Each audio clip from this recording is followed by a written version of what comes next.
Мне терять нечего, ни семьи, ни родины, ни флага. Нет у меня ничего. Последние полгода Машрап содержится в заключении в колонии номер 31. Он болен туберкулезом.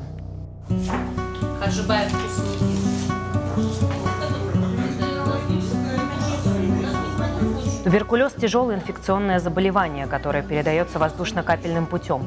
При отсутствии своевременного лечения человека ждет смерть. По всему миру в группе особого риска находятся заключенные. 2015 жылы март айларында жөтөлү түндөсү окуум келбей, тердеп, оозум кургап калды эле. Ошондон кийин эле сразу жөтөлүп арыктап кетип калдым. Анан кийин анализ тапшырсак, туберкулез менен ооруп калыпсың деди.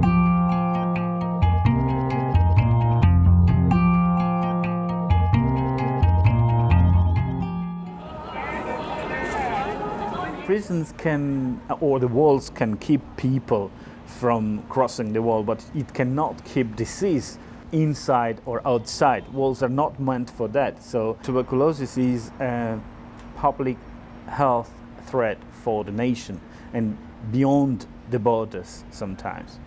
It's a threat for the population who are affected in the prisons. It's a threat for the outside society. As ICRC, we are trying to support authorities in putting in place necessary mechanisms to control diseases and to ensure that detainees have equal access to the healthcare services as the civilian population. Последние 4 года Государственная служба исполнения наказаний Министерства здравоохранения Кыргызской Республики занимались созданием единой противотуберкулезной больницы для заключенных на базе колонии номер 31. Построить новый медицинский комплекс и организовать его работу им помог Международный Комитет Красного Креста. As a doctor, I would say more important job than construction has been done in terms of organizing the work, in terms of putting procedures in place, in terms of diagnosing, identifying TB cases and then ensuring their proper treatment. Существуют различные формы туберкулеза. От этого зависит прогноз болезней, риск для жизни больного и тип лечения. Заключенные с разными формами туберкулеза должны избегать контактов друг с другом, иначе они рискуют заразиться более опасной инфекцией. В нашем учреждении существует несколько отделений для больных различными формами туберкулеза.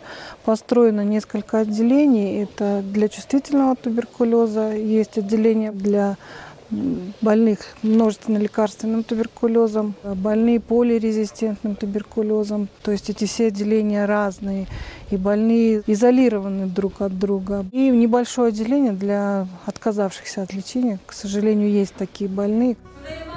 Лечение туберкулеза – тяжелое испытание для больного. Порой приходится принимать до 16 препаратов в день. Нельзя пропускать прием лекарств, даже несмотря на то, что многие из них обладают побочными эффектами. Мен тургандан кийин эле саат 8-9дарда келем, 8 штук таблетка ичем. Ошо жерде эжелер карап турат, ичип кайра кетем. Күндө эле. Бурмиде бособойт, одышка болуп атат, слабость болуп атат, аппетит жок. Врачи пристально наблюдают за динамикой болезни и процессом лечения. Регулярно берут анализы, делают флюорографию.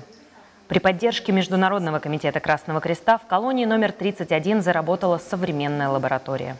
Behind me, my colleague is doing biochemistry.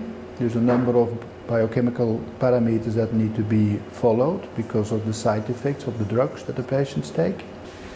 It was already a small laboratory before we started to take care of this colony. Only microscopy was being done then. But since now we also treat the MDR-TB here, we needed this section of biochemistry. And we also do simple urine analysis here and simple blood analysis. Желаемого результата не достичь, если заключенный отклонится от составленной схемы лечения и перестанет регулярно принимать лекарства.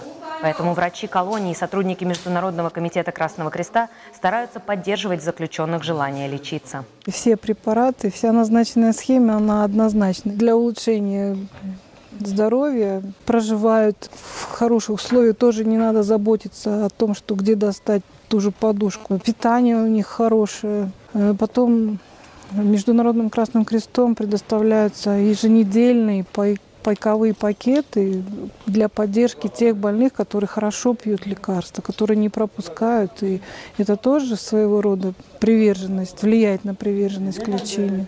Психологическая работа проводится постоянно с ними. Соответствие международным стандартам действительно предполагает не только высококвалифицированную медицинскую помощь, но и создание хороших бытовых условий. У заключенных есть отдельные комнаты и кухни, места для отдыха и мастерские.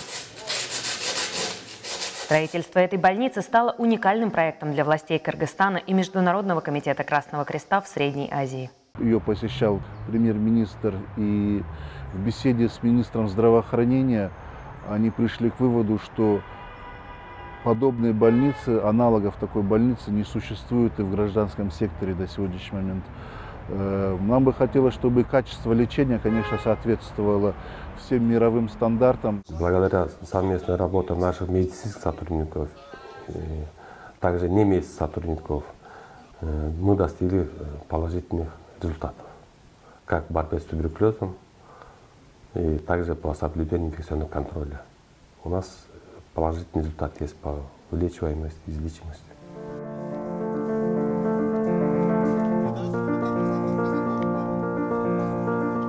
Вот освобождаюсь досрочно, условно досрочно. Я заболел туберкулезом, совсем дышать не мог, задыхался. А благодаря здесь я даже поправился, прибавил в весе. Я же не долечился, с месяца не хватило, вот на суд подтянули, как есть. Мы долечимся в своем отделении профилактического учреждения, будем долечиваться.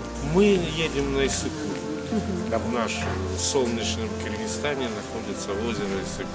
Все нормально.